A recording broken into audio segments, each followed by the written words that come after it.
Ba-ba. Da-da-da-da-da-da-da-da-da. Da-da-da-da.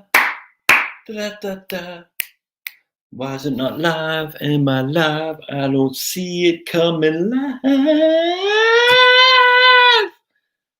don't see it coming live. I don't see anybody on. Where's my video? Am I on here? It's been 32 minutes and I don't see anything going on. Let me take a drink of hot tea. What is going on here, man? What's going on here, man? All right, there we go. Looks like we're all right. Good. Oh man! All right. Well, we're waiting for people to get caught up where I want to go with this tonight. I want to bring up here. Make sure we got that going on. All right, gotcha. Okay, that's good. All right. So let's make sure we are caught up.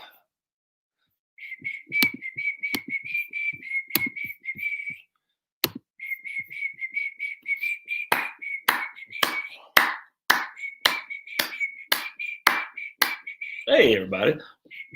What's up, Brian? Look what I got, man. Brian Dish.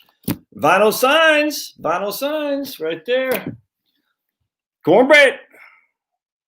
Hans, Dave, Martland, New Jersey. Right on, Dave. Martland. There's a toast of South Jersey. Actually, isn't there a playoff game going on today? Is Touchdown Tommy playing or what? What's going on with the old Touchdown Tommy? Did he beat the Saints?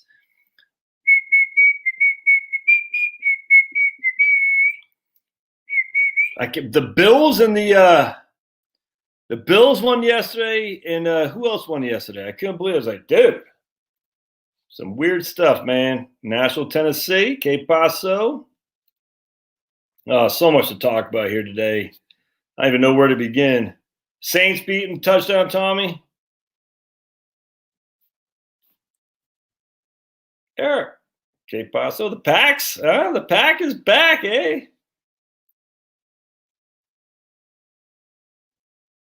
Hold on just a second.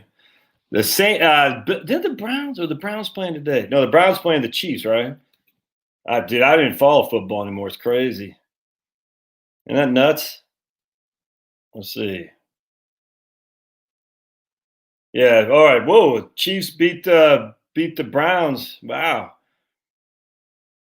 So you got Buffalo against Kansas City in the AFC Championship. Can you imagine if it was Buffalo against Cleveland?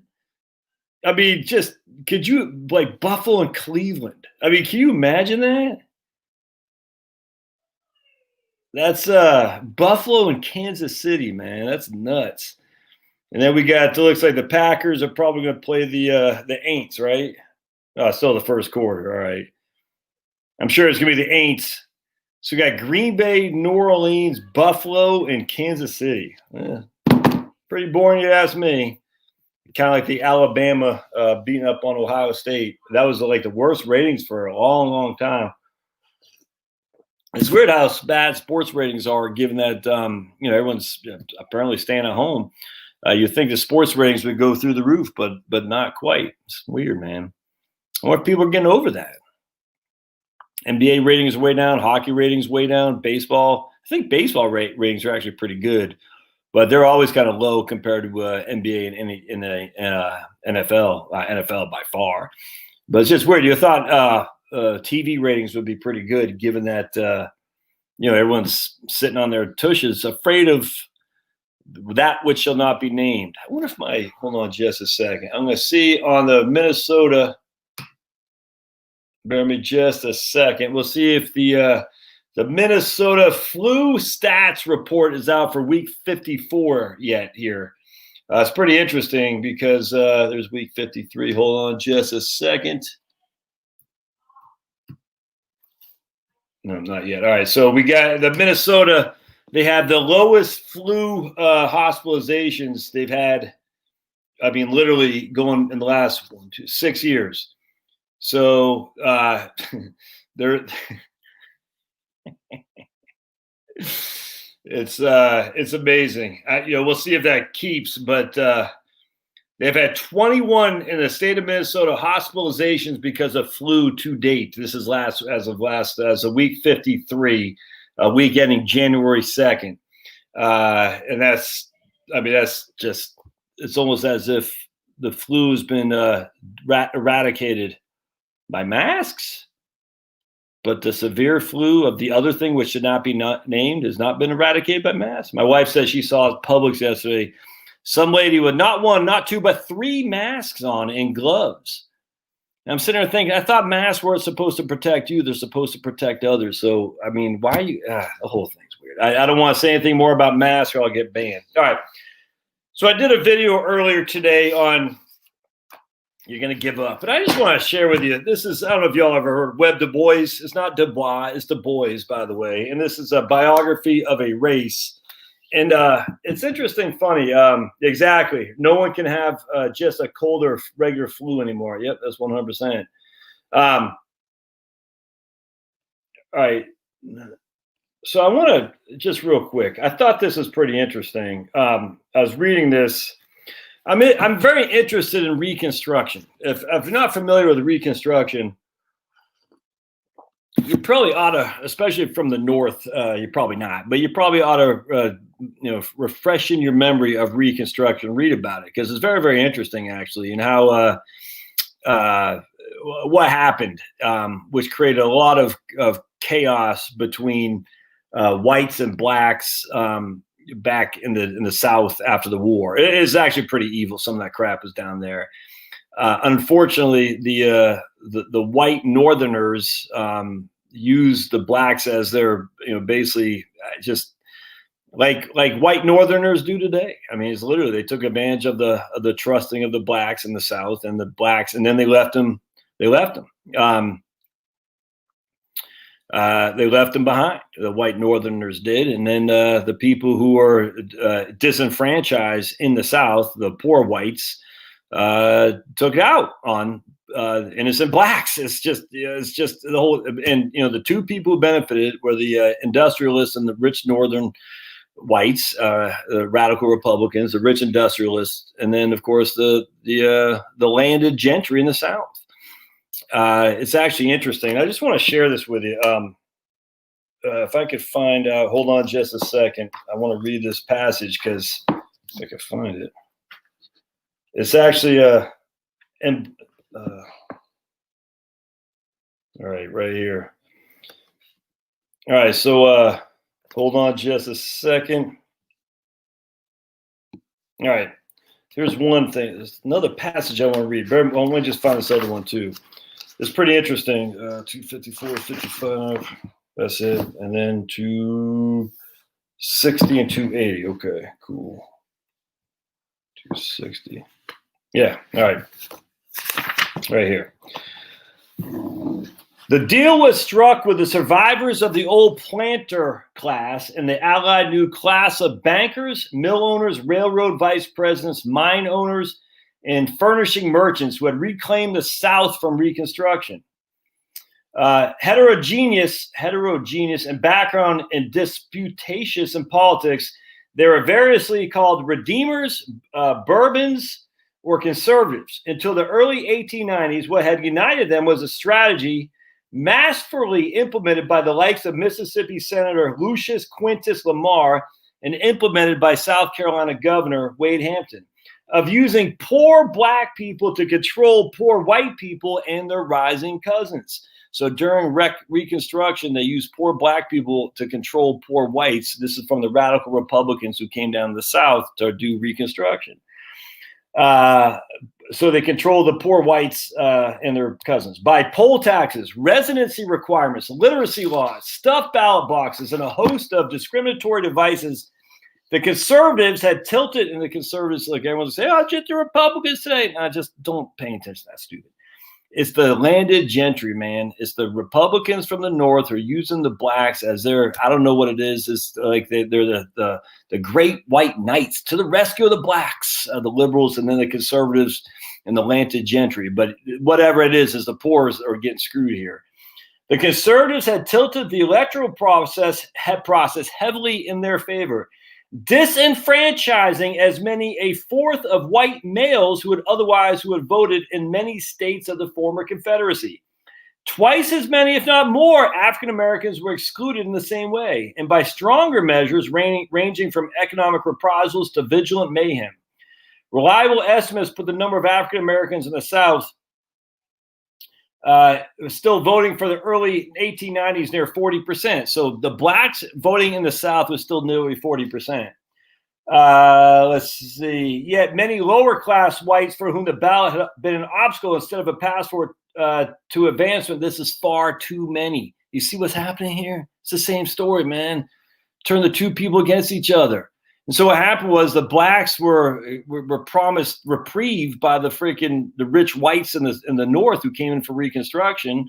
And then when the rich whites left because of the Great Compromise of 1877, the Republicans left, the blacks were like, whoa, there's no one here to defend us. And then the poor whites who were abused by the Reconstruction movement said, now we're taking vengeance. It's the same freaking thing. And yet the poor whites were denied the rights to vote too. They were disenfranchised. You see what I'm saying? And so you turn the people at each other when, in fact, if you would have turned them against the power structure, but no, we're going to be fighting each other when we should have fought these guys over here. The greatest danger right here. All right. For other whites determined to hold on to power or to challenge it, the rump African-American vote remained a temptation and not infrequently a trump card. The greatest danger that threatens democratic supremacy in the South, a leading white newspaper warned, is that of the out faction always gravitates towards the Negro and secures his aid to root the ins being the landed gentry and the radical Republicans from the North. The out faction, the poor whites, always gravitate towards the Negro and secure his aid in the root of the ins. With the economic downturn beginning in the late 1880s, this situation had become volatile, with hard-scrabble white people mobilizing behind populist candidates and formerly quiescent black people awakening to their new balance of power opportunities. Overproduction had driven cotton from an 1870 high of 29 cents to a bale to 5 cents in 1890, threatening to drag the landed gentry down with it. This had always been the white supremacist nightmare, one inherent in Southern politics as long as the black survived as a voter, and now loomed the even greater specter of a black and white coalition of empowered farmers. Oh, man. So the poor whites and the poor blacks saying, we're getting under the heel. That was what the greatest threat to white supremacists were. And this is a book on the Web du Beaux by this guy right here. So this is not like a white, guy writing a history saying, kind of sympathy for white Southerners. It's not. It's crazy. It's nuts. But that right there, the greatest threat to white supremacy was There's always been the white supremacist nightmare, one inherent in Southern politics so long as the African American survived as a voter and now loomed the even greater specter of a black and white coalition of empowered farmers. It did not happen. And 10 years after Booker Washington famously spoke in Atlanta, the nightmare and the specter were fast receding from Southern white consciousness. Why? Because where 130,000 blacks had been registered voters in Louisiana in 1896, only 5,300 remain on the voting rolls 4 years later. After 1900, there are some 3,000 registered voters in Alabama out of a black population, male age voting population of 181,000. Man. Constitutional conventions in one southern state after another had, by 1910, counted the Negro down and out. Poor white people no longer needed to battle against the Bourbon rule shored up by the Negro, and the conservatives no longer needed dread biracial coalition of taxing and regulating farmers. Just damn sad. All right, so let me read you this other thing, because this is pretty interesting. Let's see. There were other families like the Hopes in Augusta, Georgia, as there were elsewhere in the Deep South. Octoroon and quadroon mixtures on their way to often neurotic either or racial identities. 15 years after the Civil War, these men and women of third race were being treated no differently than from other, and they use N-words, which I dare not say, unless they escaped by passing. They sometimes lived privileged lives. There'd always be a choice group. This guy told a riveted audience many later. So this would be like the light-skinned blacks, biracial mix. There'd be a choice group. Then there was a group of people who, independent of particular merit on their part, but because of circumstances, the relationship to their masters received additional money or additional education and were to that extent ahead. Channing Tobias, a younger product of a similar Augusta heritage and destined for comparable professional service renowned with the National YMCA, explained that it was possible for a Negro in the Augusta of John Hope's boyhood to aspire to the heights and to receive encouragement from white people in doing so. Until his death in 1876, Fanny and her children shared fully in the reflected status and power of Augusta's most distinguished white citizen. Yet 5 years later, Fanny was nearly destitute. So from 1876 to 1871, this black family was held in highest esteem and then nearly destitute. Not a dollar of the monies left in trust having been paid out by their three white executors, and only a slender annuity eventually forthcoming as a result of a suit filed on her behalf by a guy from New York. As the family slipped behind the veil, John worked in Augusta's finest hotel, which was owned by a black man, and learned to take hard knocks, monetary and racial. Before reaching his teens, something happened across the Savannah River in the town of Hamburg, South Carolina, that served to fix his sense of racial identity unshakably. It was a sort of event that was becoming more and more frequent in the South and having similar self-defining impacts on great numbers of racially indeterminate young men and women. Now, here, I'm telling you, listen to this relative to what happened in D.C. I'm telling you right now, it's the same freaking thing over and over again, always done by Democrats. These people are not good people, man. Always done by Democrats. So listen to the story I'm sharing with you right now and put that in the context of what happened in D.C., the insurrection, all right? Check this out.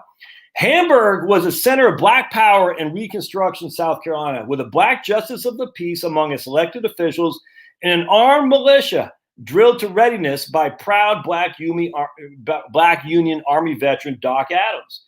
The state's Democrats determined to make a stand at Hamburg in the summer of 1876 in order to galvanize white voters and thereby deny the Republicans and their African American supporters victory at the polls. We're going to take a stand to galvanize white voters and deny the blacks and the Republicans victory at the polls. How are we going to do that? The manufactured incident during the militia's 4th of July parade. So here are a black militia in Augusta, Georgia, celebrating the 4th of July. The manufactured incident, which was done by Democrats because they wanted to galvanize the white votes, led to a pitched battle that evening with hundreds of armed white people crossing from Augusta, Georgia, to join the attack on Adams, that's the black commander of the military, the militia of the blacks, forces. At nightfall, after surrendering the armory for which they had battled the invaders and their artillery, a number of the black militiamen were slaughtered in cold blood and the town's stores and shops torched. 8-year-old John Hope heard white men shouting, "This is the beginning of the redemption of South Carolina." And he saw the red glow across the river. If there's ever to be a war of the races, Hope signed on as a black man. Now, remember this guy, well, you probably don't remember, but he's kind of half. And remember, he was in the habit of remarking, "I heard the guns of the Hamburg massacre." Anyway, the point being, manufactured to get, it's all fake, all manufactured. The Democrats, they're perfect at it. They manufacture stuff to get people scared, man. We're going to manufacture an insurrection in D.C. Are you freaking crazy, man? And this is not written by some sympathetic white guy about Webb Du Bois. This is by this guy. His name's, what's the guy's name? David Levering Lewis. I'm not familiar with him other than I've had this book a long time. When did I buy this book? 1993 or something like that?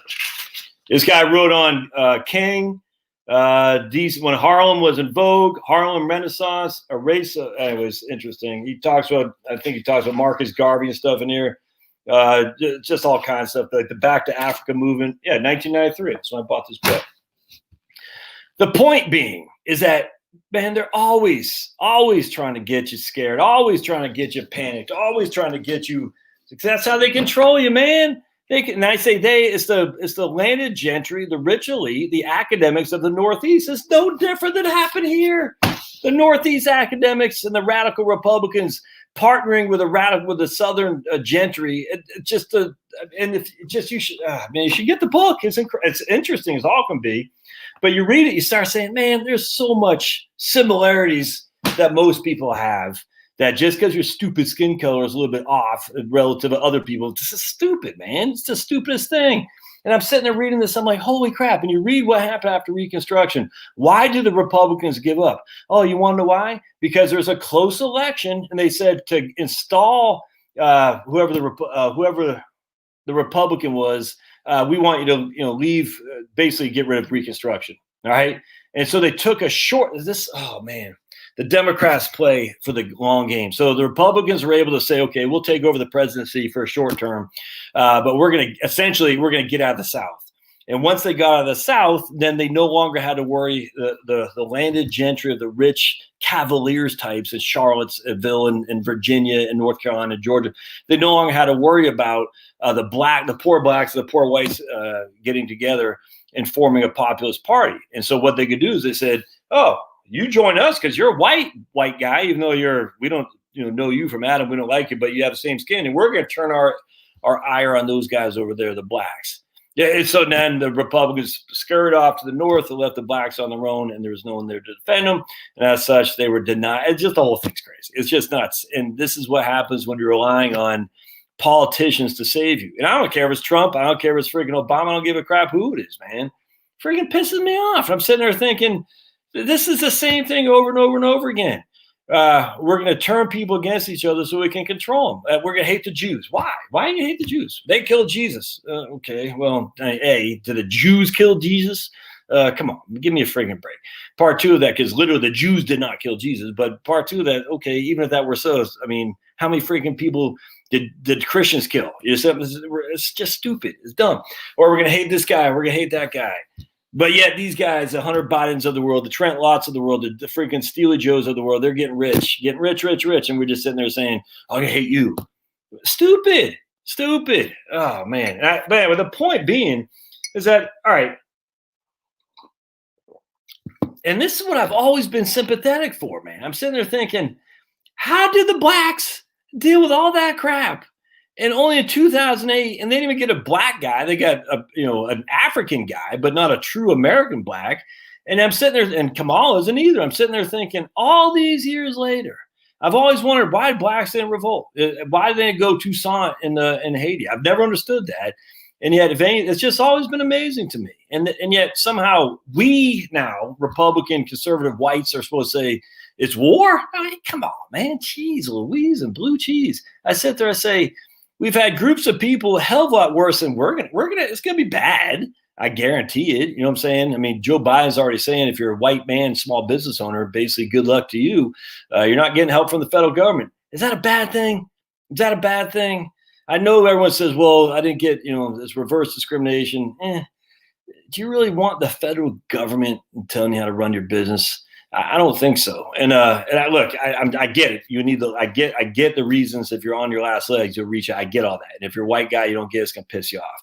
I get it. I'm not saying that's not right. What I'm saying is, yes, it's not going to be good for the next few years. The wokeism is at its, I think it's at its precipice, frankly. And I think after 2 years of wokeism, that where they can't rebel against Trump, it's so easy to be against somebody.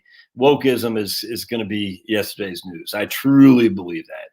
People don't want that crap. And it's one thing to talk wokeism when you're on the outs and people say, yeah, it's kind of weird. But as it starts to gather authority, cringe-worthy authority, no one's going to put up with that crap. Now they're going to say, no. And as such, I think at the end of the day, it's the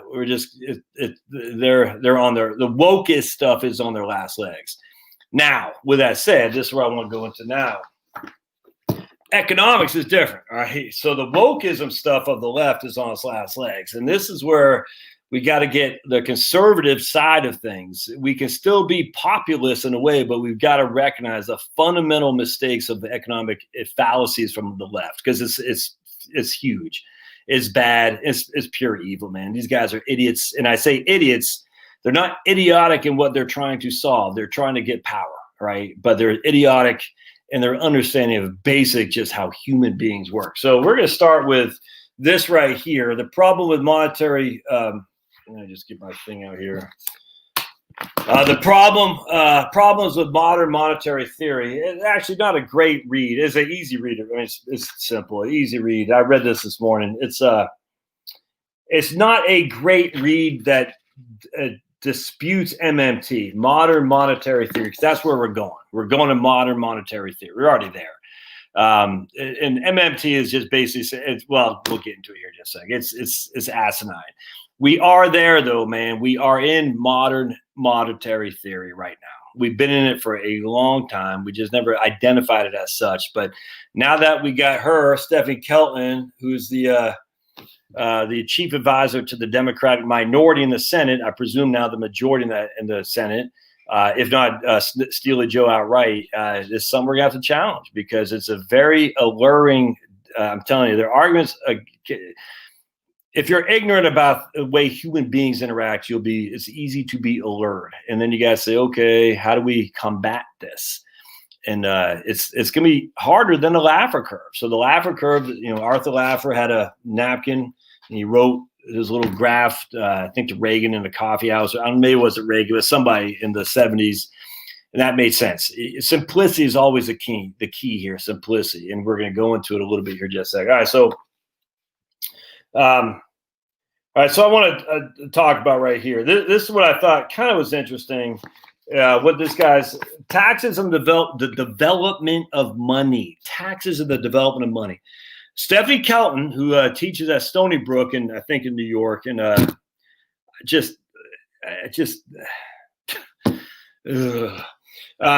that extreme MMT view that taxes don't actually pay for anything. Kelton, like the founder of MMT, Warren Mosler, believes that the government spends first, then taxes or borrows. So here Stephanie says the government's own deficits supply the dollars that are needed to purchase the bonds. The government's the fundamental mistake. I'm just going to go into it. Just bear with me. Their view is that the government must have created money in the first place. Otherwise, there'd be no demand for money. If the government didn't create it, there'd be no demand for it. Because they're saying right here, the government's own deficit supplies the dollars that are needed to purchase the bonds and put money in the economy. This, of course, completely ignores that money, a medium exchange, could have emerged naturally in an economy as indirect exchange, and that government simply tax the money that was already in circulation or borrow in circulation. The prevalent thinking is that the barter first took place and then indirect exchange, which resulted in the emergence of money. So I trade, Eric's on there, I trade him my pen, he trades me this pen. That's the barter, right? Then an indirect exchange. Eric says, I don't need that pen, Josh, but I'll trade it from you because I know a guy down the street who needs it, and I also need a freaking calculator from him. So that essentially is acting as the money right there. But then money is created. But this is not how the MMT advocates see it. Money was created by government as a means to tax individuals, and there's no evolution from barter to exchange to indirect exchange in their theory. It was just saying, look, we're going to issue money so we can tax you, is literally what it comes down to being. So there's no trade other than barter in Stephanie Kelton and other MMT's theory, other than the reason money is created so the government can control the money and thus they could tax you accordingly. All right. So my question is, well, all right. So let's keep reading here. Kelton and the MMT people hold the view that taxes exist to create a demand for money. And this is important for them so they can promote the idea that taxes are a necessary tool rather than just a taking of funds out of the private sector economy as a kind of coercion over the private sector. So basically what was happening is the MMT fools say, we're going to issue money so we can tax you. That's how we're going to do this. So essentially, you're just sitting there minding your own business, and the government says, here's a bunch of money. We're going to create this money, supply of money, and then we're going to pull some of it back to tax you, which is the ultimate in coercive control, the ultimate. And on top of that, so here's what one of my notes is. So they force you to pay their taxes with their money. So we're going to issue this money. You have to use it, or else it's counterfeit not to. Or if you go underground, well, you can't have an underground economy, heaven forbid. So you have to use our fiat currency, and then we're going to tax you accordingly. And if you don't use it and don't pay the taxes, you go to jail. It's the ultimate. It's the ultimate coercion is the draft. This is almost the second behind that, though. We are saying we're going to put you behind bars unless you use our currency and you pay the tax that we demand from you from our currency. That's kind of scary when you think about it. So what's the way around that? Is more barter, more indirect exchange. You see what I'm saying? And this is where I think we're going to have to get better at going forward, because I do think there's going to be some scarcity. And scarcity, again, is inflated. It is inflationary. And I'll talk about that. All right. If the MMT folks deny money could develop in a natural manner, and money only develops through government taxation. So their argument is that there would be no money unless the government issued it in order to tax you. So think how idiotic that is. The reason there is money is because government issued it. And the reason government issued it is because they want to tax it from you. And that gives them the ability to issue more and issue more and issue more.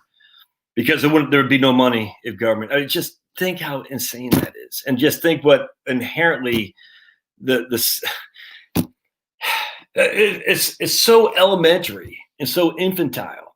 The government issues money. There would be no money, no means of exchange unless the government issued money. The government issues money so they can pull some money to tax you. All right, that's how they get everybody involved. And if you don't do it, you go to jail.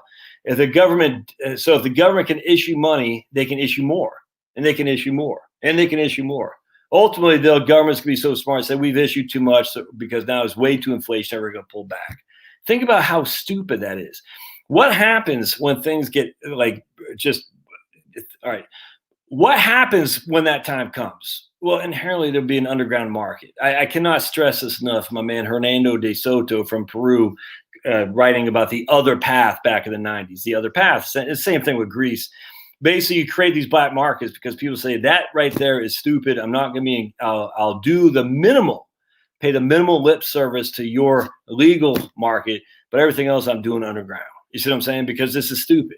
I don't trust your money. I don't want to pay the tax on it. Your money isn't worth anything here anyway. But, oh, yeah. Oh, hey, buddy. Penny. Okay. Hey, bud. Hey, let's keep reading. Let's see. Here is an important hurdle the MMT people can't resolve. We actually have the closest thing you're ever going to get in the social sciences to a lab experiment. Cigarettes emerged as a natural money, that is a medium of exchange for indirect trade, but absent taxation in German POW camps during World War II, as reported in the fascinating 1945 paper. What are you doing, buddy? The Economic Organization of a POW Camp. The claim that money can only emerge via taxation is a failed claim, and this paper proves this. All right, so you think, it's kind of like, come on, hey. I kind of go back to the whole thing where Eric Gardner got killed. All right, Eric Gardner was selling Lucy's, individual cigarettes. Now, cigarettes were illegal. You couldn't sell them illegally in New York individually, and as such, there was still a black market for cigarettes. Whether or not you paid cash, it doesn't matter. The facts were they still existed. Whoa. Oh, boys. Place. So the idea that the government can say, oh, no, man, we have it all under control. No, you didn't. You don't have it. And as such, the cops, put Eric Gardner in a chokehold, which ultimately killed him. Yeah, look, this should never have happened. Should never happen. But I blame the cops. I blame the mayor and I blame the municipality authorities for doing that, because they're the ones who did that to that man. Just like in Ferguson, Missouri. It wasn't the cops, it was the municipal authorities in the city council who put all these tickets on that all these essentially black people were getting subject to, and the cops are the ones who had to go police it up because the municipal authorities, the mayor and the city council said, we need revenue. We're going to get it from poor black people we're going to ticket these people to their death, till they're spent. And ultimately they're going to rebel, and they're going to rebel against the cops. But they should have rebelled again, not against the cops, but against the freaking the government, because they're the ones who put that in action. So anyway, so I want to read. So let me just see if there's anything else. I thought, right here. So here's what Kelton, she has a schizophrenic view about price inflation measurements. On the one hand, she understands the limit of price indexes as inflation measures. We can only get a general sense of what's happening to prices because it's literally impossible to track what's happening to the price of every item that's for sale in our economy. But at the same time, she adopts the aggregate index measures for policymaking and ignores specific money flows that may result in price pressure in only certain sectors or even only in certain goods because of money printing. Thus, she is able to make the following statement: a deficit is only evidence of overspending if it sparks inflation. A deficit is the only evidence of overspending if it sparks inflation. The interesting thing is this guy, Robert Wenzel, goes on to ask the proponents of MMT, what exactly is high inflation? One guy says it's all politics. There is no high inflation. One guy says about 4%. So there's no definitive answer of what inflation is. But the most, right here. All right. In her world, there is a supply that somehow isn't bought, and thus the government needs to step in and do the buying by deficit spending. This is Keynesian thinking and not a modern theory, and she knows it. She writes, outside of World War II, the U.S. has never sustained full employment. The reason was spelled out by Keynes in his book, The General Theory. Capitalist economies chronically operate with insufficient aggregate demand. That means there's never enough combined spending to induce companies to offer employment for everyone who wants to work.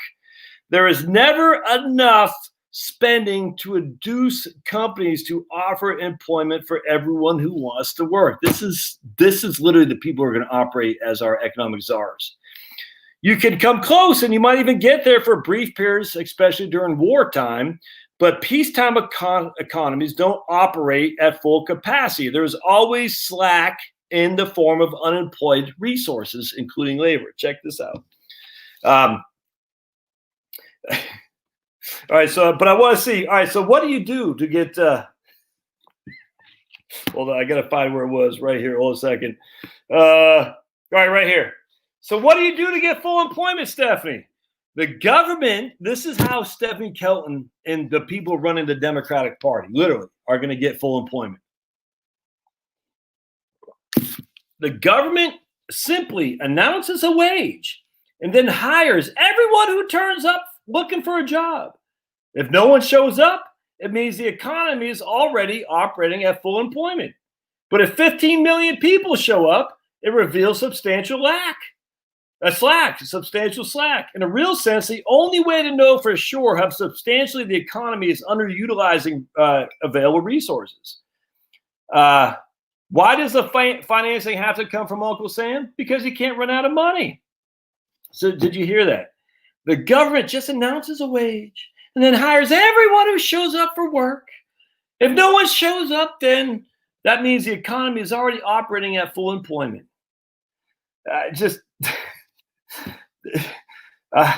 We're not talking about creating just any old job. This isn't a make work scheme aimed at simply giving the unemployed a shovel in order to justify paying them a wage.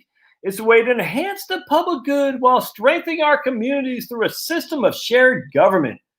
We're going to enhance the public good while strengthening our communities through a system of shared government. Those public service jobs would enable us to convert unemployed labor into improved public amenities and facilities of various types. The idea is to test people with useful work that is valued by the community and to provide compensation for that work in the form of a decent wage and benefit package. All right, so let's.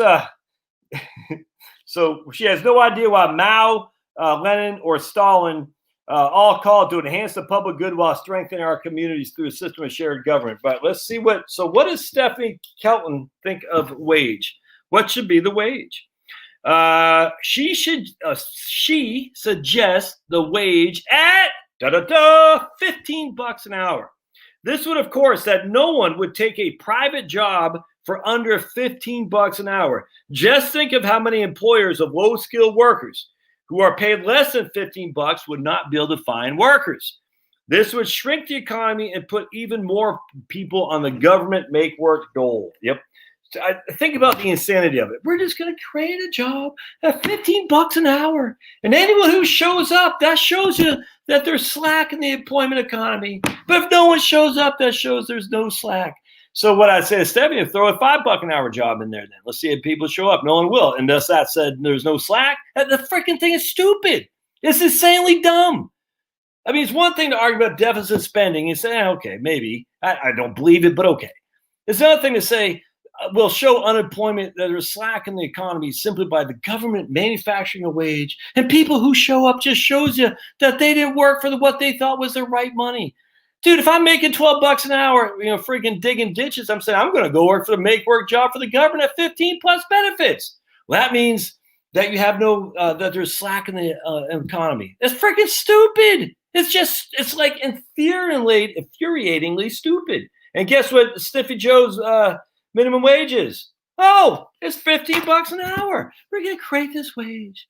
Now, if I'm a freaking employer, I got to hire somebody for $12 an hour because my freaking profit margins are 3%. If I have to pay that guy $15 an hour, I'm losing money, Stephanie, you freaking fool, who works for the government, by the way, via college university system and tenure. Now I can't freaking hire that guy. That means I can't do the job. If I can't do the job, that means someone's not going to get freaking the ditch dug, and he's digged. It's freaking insane. It's right here. Going back to Henry Hazlitt, it's the number one thing from Henry Hazlitt, Economics 1 lesson. It is the broken window theory. Right here. Let us begin. The simplest illustration possible. Let us, emulating Bastiat, choose a broken pane of glass. A young hoodlum, say, heaves a brick through the window of a baker's shop. The shopkeeper runs out furious, but the boy is gone. A crowd gathers and begins to stare with quiet satisfaction at the gaping hole in the window and the shattered glass over the bread and pies. After a while, the crowd feels a need for philosophical reflection. And several of its members are almost certain to remind each other or the baker that, after all, the misfortune has its bright side. It will make business for some glazier. As they begin to think of this, they elaborate upon it. How much does a new plate window glass cost? $250? Well, that's quite a sum. After all, if the windows were never broken, what would happen to the glass business? Then, of course, the thing is endless. The glazier will have $250 more to spend with other merchants, and these will turn have $250 more to spend with still other merchants, and so on. The smashed window will go on providing money and employment in ever-widening circles. The logical conclusion from all this would be, if the crowd drew it, that the little hoodlum who threw the brick through the window, far from being a public menace, was actually a public benefactor. Now let's take another look. The crowd is at least right in its first conclusion. The little act of vandalism will, in the first instance, mean more business for some window guy. That's true. The window guy would be no more unhappy to learn of the incident than an undertaker to learn of a death. It's kind of like when a hurricane comes through and trees get falling down. Roofers love it. Tree guys love it. You know what I'm saying? They love destruction. I'm not saying if you're a tree guy or you're a roofer, I'm not saying anything bad. It's just the nature of the beast. But let's not pretend that fixing my roof up there because of a hurricane is actually a net benefit for the economy. It's not. But the shopkeeper will be out that $250 he was planning on spending for a new suit. Because the shopkeeper will have to hire a new glass guy, but that means there's $250 the shopkeeper no longer has, which he had before. And now he can't hire the tailor. Because he has had to replace the window, he has to go without that new suit or the equivalent need or luxury. Instead of having a window and $250, now he has nearly a window. Or as he was planning to buy the suit that very afternoon, instead of having both a window and a suit, he must be content with a window and no suit. If we think of him as part of the community has lost a new suit that might otherwise have come into being and is just that much poorer. The glassmaker's gain of business, in short, is merely the tailor's loss of business. No new employment has been added. The people in the crowd were only thinking of two parties to the transaction, the baker and the glassmaker. They had forgotten the potential third party involved, the tailor. They forgot him precisely because he will now not enter the scene. He is the unseen, as Bastiat says. They will see the new window the next day or two. They will never see the extra suit precisely because it will never be made. They see only what is immediately visible to the eye.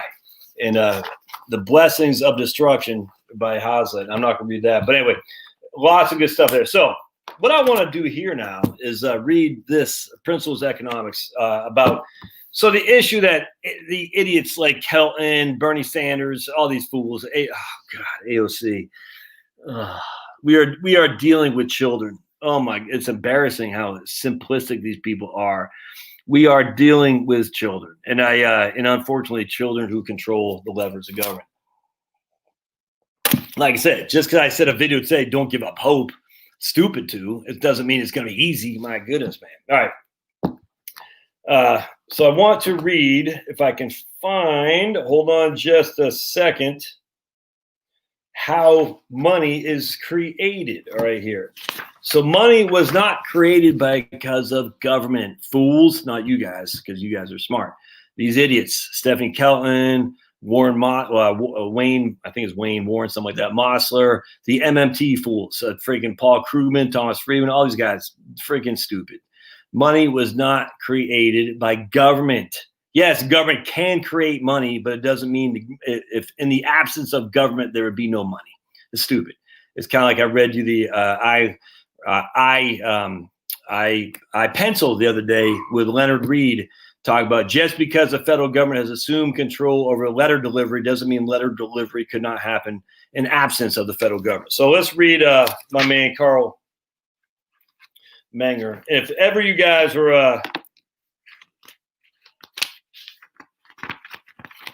interested in the best treatise on economics, is this guy right here. All right, Carl Menger, The Principles of Economics, and you see Hayek, forward by Hayek.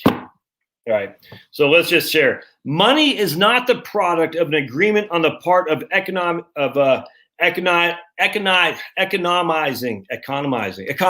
men. So let me read that again. Money is not the product of an agreement on the part of economizing men, nor the product of legislative acts. No one invented it. And economizing individuals in social situations became increasingly aware of the economic interest. They everywhere attained the simple knowledge that surrendering less saleable commodities for others of greater saleability brings them substantially closer to the attainment of their specific economic purposes. So I'm just going to read you this chapter. I'm sorry if it bores you, but man, I love it. In the early stages of trade, when economizing individuals are only slowly awakening to knowledge of the economic gains that can be derived from exploitation of existing exchange opportunities, their attention is, in keeping with the simplicity of all cultural beginnings, directed only to the most obvious of these opportunities. In considering the goods he will acquire in trade, each man takes account only of their use value to himself. So as the beginning stages of economic activity, people say, I don't need that fence, so I'm not going to buy it. Okay, so I'm going to move on. Because in considering the goods he will acquire in trade, each man takes account only of their use value to himself. Hence, the exchange transactions that are actually performed are restricted naturally to situations in which economizing individuals have goods in their possession that have a smaller use value than the goods in the possession of other individuals who value the same good in reverse fashion. So if my man Dan right there, he has this. I need this. I need this, whatever this is right here, dry erase. I have this. I have Dan's got 2 of these dry erase. I got 2 of these. I don't need 2 of these. I need 1 of these. So the value of his pen, of my pen, is worth less than the value of his pen. And the same thing for him. So we're going to trade. Bop! That's simple. Now we each have 1 because I have 2 pens. Both pens have less value. So 1 pen is going to have less value for me than 1 of these. We're going to exchange. That's it. That's the basic construct of trade. That's simple. All right. And you don't need to be a PhD in economics to recognize this. In fact, if you were a PhD in economics, you probably wouldn't recognize it because it's so simple. By the way, Menger, one thing you'll notice about principal economics, there is no, that's about the most math you'll see right there, the theory of value. Hardly any math at all in here. Huh? You can still be economist without having freaking econometrics and all kinds of stupid graphs and charts and all that stuff. All right, so let's see here. Me, has a sword that has smaller use value to him than B's plow. While to B, the same plow has the same plow that has a smaller use value to him than A's sword.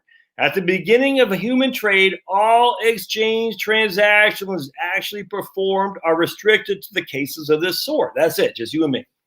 It is not difficult to see the number of exchanges actually performed must be very narrowly limited under these conditions. How rarely does it happen that a good in the possession of one person has a smaller use value to him than another good owned by another person who values those goods in precisely the opposite way at the same time? So if I need this pen, this dry erase, and Dan needs this, how likely is it that we're going to come to see each other? I need this, Dan needs this. How likely are we going to be together at the same time to make the trade? Well, now that's the best thing about Craigslist and Facebook and all that stuff. You can. In the old days, you couldn't. You're like, well, I need this pen. Who's got it? I don't know. All right. So, all right. And even when this relationship is present, how much rarer still must situations be in which the 2 persons actually meet each other? In the old days, none. Hardly ever. So you go to the market. I'm going to market. I'm going to go marketing, literally the verb to market. That's what the market was for. A has a fishing net that he'd like to exchange for a quantity of hemp. For him to be in a position actually to perform this exchange, it is not only necessary that there be another economizing individual, B, who is willing to give a quantity of hemp corresponding to the wishes of A for the fishing net, but also they got to meet each other. But however, suppose that farmer C has a horse he'd like to exchange for a number of agricultural implements and clothes. How unlikely is it that he will find another person who needs his horse and is at the same time both willing and in that position to give him all the implements and clothes he desires to have in exchange? This difficulty would have been insurmountable and would have seriously impeded progress in the division of labor and above all in the production of goods for future sale if there had not been in the very nature of things a way out. And magically, human beings can figure out the way out without Stephanie Kelton and Joe Biden or even Donald Trump. But there were elements of the situation that everywhere led men inevitably, without the need of special agreement or even government compulsion, to a state of affairs in which this difficulty was completely overcame. The direct provision of their requirements is the ultimate purpose of all endeavors of men. The final end of their exchange operations is therefore to exchange their commodities for such goods as have value to them. The endeavor to attain this final end has been equally characteristic of all stages of culture and is entirely correct economically.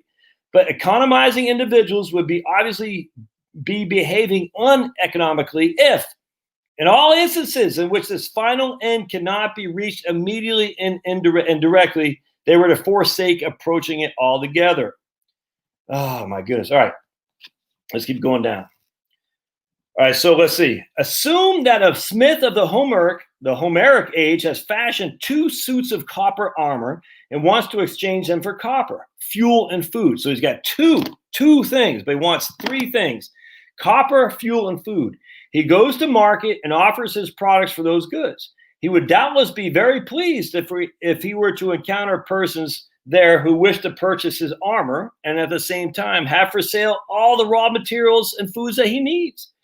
But it must obviously be considered particularly happy accident if among a small number of persons who at any time wish to purchase a good so difficult to sell as armor, he should find any who are offering precisely the goods that he needs. Not going to happen. He would therefore make the marketing of commodities either totally impossible or possible only with the expenditure of a great deal of time. This is Principles of Economics by Carl Menger. Principles of Economics by Carl Menger, written in 18... He's a founder of the Austrian School of Economics, by the way. This was written in 18... when was it written? Well, he was alive 1840 to 1921. So we'll say, I think it was 1897 or 1898 or something like that. All right. So possession. Oh, right here. All right. He would therefore make the marketing of his commodities either totally impossible or possible only with the expenditure of a great deal of time, trying to find an individual buyer for each of his products.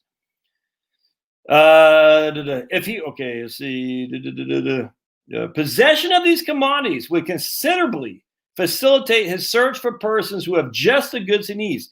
In the times of which I'm speaking, cattle were, as we shall see below, the most saleable of all commodities. Even if the armorer is already sufficiently provided with cattle for his direct requirements, he would be acting very uneconomically if he did not give his armor for a number of additional cattle. Even if he already had enough cattle, he's going to sell his armor for other cattle, even if he already has enough. Why? By so doing, he's, of course, not exchanging his commodities for consumption goods in the narrow sense in which this term is opposed to commodities, but only for goods that also have commodity character to him. But for his less saleable commodities, he's obtaining others of greater marketability. Possession of these most saleable goods clearly multiplies his chances of finding persons on the market who will offer to sell him the goods that he needs. As each economizing individual becomes increasingly more aware of his economic interest, he is led by this interest without any agreement, without any legislative compulsion, even without regard to the public interest, to give his commodities in exchange for others, more saleable commodities, even if he does not need them for any immediate consumption purpose. With economic progress, therefore, we can then everywhere observe the phenomenon of a certain number of goods, especially those that are most easily saleable at any time and place, becoming under the powerful influence of custom, acceptable to everyone in trade, and thus capable of being given in exchange for any other commodity.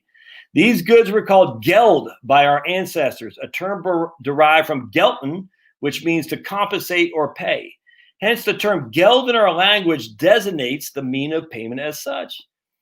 Oh my goodness. All right, let me pass. But the actual performance of the exchange of operations of this kind presupposes a knowledge of their interests on the part of economizing individuals. For they must be willing to accept in exchange for their commodities, because there's a greater marketability, a good that perhaps is quite useless to them.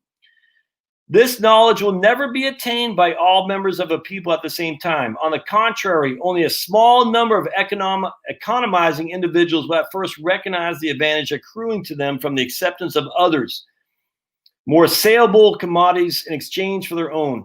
This advantage is independent of a general acknowledgement of any one commodity or money. So basically, some people are going to know that cattle are popular. I'm thus going to round up as much cattle as I can, and I can turn around and sell them, even if myself doesn't need the cattle because I already have enough. That's the whole point about, like, they say, oh, you shouldn't hoard water. I'm in a desert. Of course I'm going to hoard water because people are going to pay me for it. But I'm gathering up my freaking water while the times are good, because I know at some point people are not going to be prepared, and that's the way I can make a profit. But that's taking advantage of people. No, it's not taking advantage of people, man. I'm the one who do the due diligence. I'm the one who took the risk. All right, so let's keep going. Within the boundaries of a state, the legal order usually has an influence on the money character of commodities, which, Those small from which those small cannot be denied. The origin of money is, as we have seen, entirely natural, and thus displays legislative influence only in the rarest instances. Money is not the invention of the state. It is not the product of legislative act. Even the sanction of political authority is not necessary for its existence. Certain commodities came to be money quite naturally as a result of the economic relationships that were independent of the power of the state. But if in response to the needs of trade, a good receives a sanction of the state as money, the result will be that not only that every payment to the state itself, but all other payments not explicitly contracted for and other goods can be required or offered with legally binding effect only in the units of that good. Thus, the sanction of the state gives a particular good the attribute of being a universal substitute in exchange. And although the state is not responsible for the existence of the money character of the good, it is responsible for significant improvement of its money character. All right, I'm going to stop there. So what that means is that he's saying the state does not create money. So Stephanie Kelton and all these people say, well, we created the money. No, you didn't. You did not. No, you didn't. You coerce people by literally by force, as witnessed by FDR, literally making it illegal to own gold. You coerce people to own your money. But that doesn't mean it just went away. And that's what I'm saying, man. At the end of the day, they say, oh, we can create money and just print. And then we'll recognize what inflation is. They can't agree on what the inflation target is. So we have no clue. In fact, Stephanie Kelton herself says we don't really know anything about inflation because it's impossible to know. So these people have no clue what they're doing. They don't, which is freaking frightening. I'm not going to lie to you. The idea that the government creates money and as such, well, we can just print because we created it. We can print it. And we can force you to cooperate and we can force you to tax, which they can, by the barrel of a gun. We know that. You are not a free person. You're not, man. You're not. We're all subject to the whims of the government, of any state. Is all there is to it. There's no pure anarchist state, and there never will be. But can we just get rid of this idea that modern monetary theory can just print unwavering and get a $15 minimum wage? As if nothing bad is going to come out of the other end, as if they created the wealth that is here. They didn't. So if I have a cow, you need a cow, all right? And I say, okay, I have a cow, but I don't want to give up my cow because then I won't have one. But I know Joe down the street has 2 cows. Now, you don't know Joe down the street, so I do. So I'm going to go to Joe down the street, and I'm going to trade him my pig because I have 2 pigs and 1 cow, but I don't want to give up my cow because I like meat. I like beef. 2 pigs and 1 cow. So I'm going to trade down to Joe down the street, his cow. Now he's got a pig and a cow. I get a pig and a cow. And you just have, I don't know, a dog and you need a cow. And you're like, I'm willing to trade my dog for your cow. And I said, okay, because I need a dog. That's money. That cow then serves as money. Now the government comes in and sanctions it, says, no, we are going to create money through the fiat currency that used to be backed by gold. And that's okay. It makes it more efficient, no other way around that. But at the end of the day, they just can't print until the freaking Stephanie Kelton gets bored of hitting a print button on the computer. It's impossible. That's impossible. That's just the idiots, man. I'm sitting there thinking, anyway, the point I want to say here is we are going into some weird times, man. Where they're bringing back the old band, all Obama's crazy guys. And this time they got Rahm Emanuel's brother. I don't think he was part of the Obama administration. That guy's crazy. Stephanie, what's her freaking name? I forgot. Oh, what's her name? She's coming back. I think Susan Rice is coming back. Susan Rice, of course, should be in jail. The whole crew's coming back. Nuts. Now, what you can do is you can literally to say, look, we don't have enough velocity of money. And how you create velocity of money, we think, is you print money to get people to spend it. The problem is Japan has tried that and it hasn't worked. It hasn't worked, man. So at some point, maybe we should try a different direction, which is to say, like Trump was beginning to do, just open up the damn economy. A minimum wage isn't going to help. Minimum wage hurts for sure. But unfortunately, it's very politically, every economist from the left to the right knows a minimum wage is devastating. Unfortunately, it's very favorable politically. So we're going to, it's coming. Stupid. It's the one. It's like literally you cannot design a better evil, sinister plan to kill small business for the Great Reset, then shutting down small business, and then forcing mandatory minimum wage of $15 a pop. It's freaking nuts. And so what's going to happen is we're going to have a slowdown. Does that mean stocks are going to fall? Well, let's look at Japan again. I mean, not Japan. Let's look at the S&P 500. Looking at my man Daniel Coolbert's stuff here. Again, this is let me just bring his thing 55E. Remember, if you guys, I'll show you guys this. If you guys want to, can I just move that over? How do I do that? If you guys want to,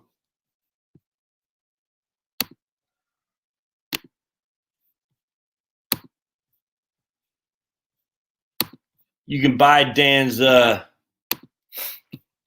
spreadsheets right here. So he's got all these spreadsheets that I'm that I use. I mean, this bucket strategy one I use like every single day. So you should buy it. Let's see, how much does he charge? $35 or something like that. Let's see, $25, man. So email Dan and get set up. And this, I don't even. He updates it so quick. I'm not even sure what version he's on. I'm on version 3, and that's the most recent version, I believe. But let's go into that now. Stop screen right there. All right, so let's share screen.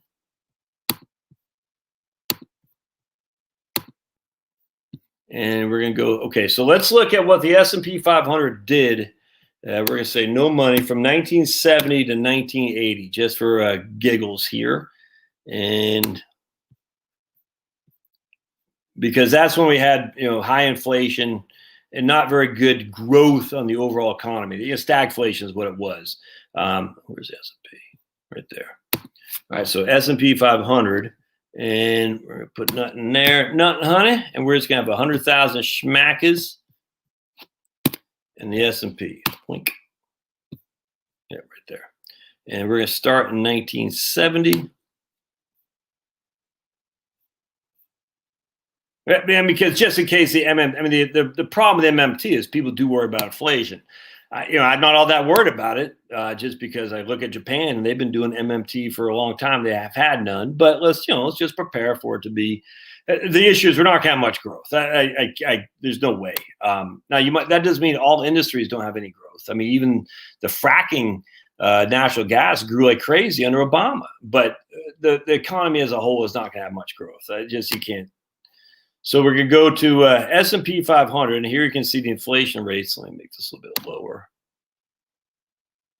Yeah, okay. All right, so inflation to 90. Yeah, perfect. So 5, 4, 3, 6, 11, 9, 6, 6, 7, 11, 14. And the S&P 500 is right here. So $100,000 in the S&P 500 at the beginning of 1970, at the end of 1980, or at the end of 1979, after that decade, was worth $140,000. All right, so $100,000 is worth $140,000. Inflation, how do I make it so? I wonder if I can do it. Can I do it withdrawal type? I'm not sure how I would do it net of inflation here. How would I do that? I wonder if I go to bucket 2 and I do inflation, will it let me do that here? I just want to see what would be net of inflation. I'm not sure how to do that.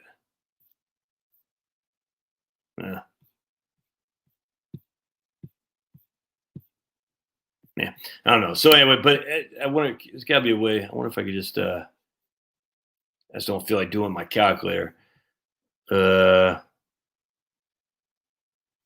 just wondering how much this would be 140 if you start with $100,000. Well, I guess I'm just going to do it real quick. So here we're just going to go $100,000 times 1.057 times 1.044 times 1.032 times 1.062 times 1.11 times what was the script? Hold on a second. $100,000 times 1.057 times 1.044 times 1.032 times 1.057 times 1.044 times 1.032 times. There we go. All right. 1.062 times 1.11 times 1.091 times 1.058 times 1.065 times 1.076 times 1.114 times. Yeah, right there. So you need, man, that's crazy. So the S&P 500, you're up to 140 in here, right? You know how much you would have needed to keep up with inflation? This is before taxes. You would have doubled your money. So inflation over those 10 years averaged basically 7.2% a year. So $100,000 to keep up with inflation needed to grow to $197,815. So after inflation, again, you haven't been taxed yet. You're still going to be taxed as $40,000 now. You're south, $60,000 after where you needed to be. Let's just do this now. Let's instead of saying the S&P, let's do a 10-year Treasury. There we go. And 10-year Treasury was at the end of 1979 worth $161,000. So none of those kept up with inflation. 10-year Treasury or stocks kept up with inflation. So you were doomed, man. You were freaking doomed. Remember, you got to pay tax on that money too. That's what sucks about capital gain or about taxes on when you factor in capital gains when you factor inflation, because you still have a $61,000 gain. It's illusionary though, because you haven't made any money. You've lost money. You've lost $30,000, $40,000, but you still got to pay tax on that $60,000. Ah, rat thanks, dude. That sucks. So that would be low growth stagflation. All right, so we got high inflation, no growth of the 70s. And look, don't just blame Carter. You got to blame, it's bipartisan. In fact, if anything, Carter was better than Nixon. LBJ started it. And let's be honest here. LBJ started it with the Medicare expansion, the Vietnam War. Nixon was horrible too, and then Carter came in and did a little bit better with some deregulation. But by and large, it was a bipartisan idiocy in LBJ and Nixon. But that's stagflation. And unfortunately for Carter, he was the one holding the wet bag. Where Ronald Reagan came in and smoked him, thankfully, in 1980. But no one knew that was going to happen. I did a video on this a few months back. The month before the election, it was neck and neck, and Carter was still the favorite. And then they had a quick turn in the latter part of that election campaign cycle where it just went all to Reagan. But no one knew that. But anyway, so long story short is that this would be a tough year to have a tough decade to have retired in for sure. Your goose was cooked for sure. That would be where I think we'd be looking at if we kind of go that route. Let's go back to Japan. We're going to say, because again, this would be the Japan model that I keep referring to. I don't think we're going to go this bad on the stocks, but if we go to Japan and we look at the Nikkei, and then we say, you make me feel like dancing, gonna dance the night away. You make me feel like romancing, don't care what you say. That's all the rhymes I know. All right, so if we go to Japan, if we start with $100,000 in 1990, and all right, let's see here. Yeah, so you can see here at the end of 1999, we were down to 38,000 schmackers. At the end of, look at that, at the end of 2002, you were down to 17,000 schmackers. Whew, that's without taking anything out. That, my friends, sucks. That is horrible. Look at that. Damn. $100,000 in Japan, 1990. At the end of 2002, you were down to $17,000. Even by I bet that's 2008. Yep. Even by the end of 2008, you're at 18,000. And even today, you're only at $48,000. Will we go that route? I don't think it would be that bad, but my goodness. So what if you retire in Japan we'll just say 2003. You missed all that crunch from before. I mean, but the thing is, you think Japan wasn't doing all kinds of shenanigans with their version of mark-to-market accounting with MMT? Of course they were. They're doing all kinds of stuff. All right, so Japan, if you start in $100,000 in Nikkei, yeah. Well, they got 80,000 there. I don't get why it's only got 80,000 there. Where's do I got 20,000? So, oh, right there. Oops. I should. Never mind. So not quite as ugly, but still pretty ugly. All right, so $100,000. Excuse me. All right, so if you had $100,000 in the K, by today you're sitting on 275. That's not bad. So from the market perspective, Japan has come back, relatively nice. I mean, it's not quite tripled in 20 years, but hey, that's better than nothing, man. That's 5%, so it's not nearly as bad. You were down to 98,000 by 2000. What's that? 2011.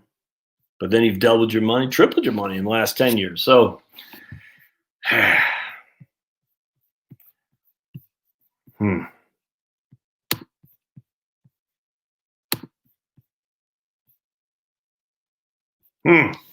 don't know, man.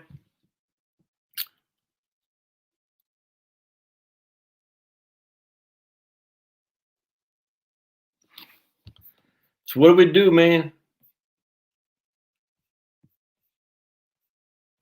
Bring back Andrew Jackson. Bring back Milton Friedman. Yep. Let's see.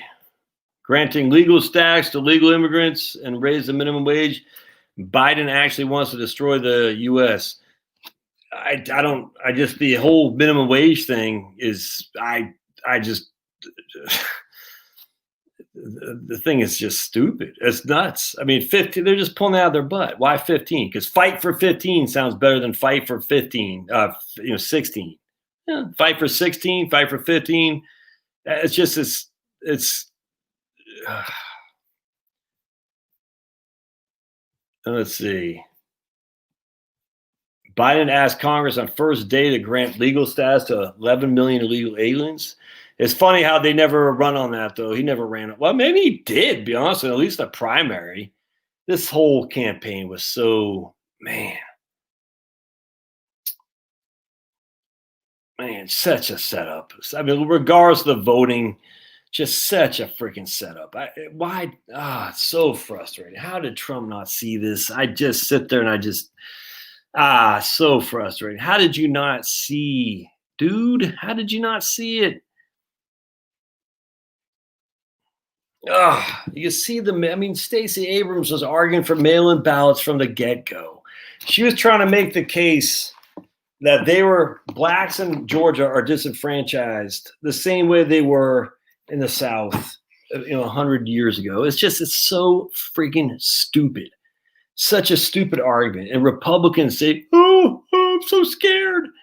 It infuriates me, man. And she said we eviscerated what'd she say? We eviscerated the Republican suppression. I'm like, there's just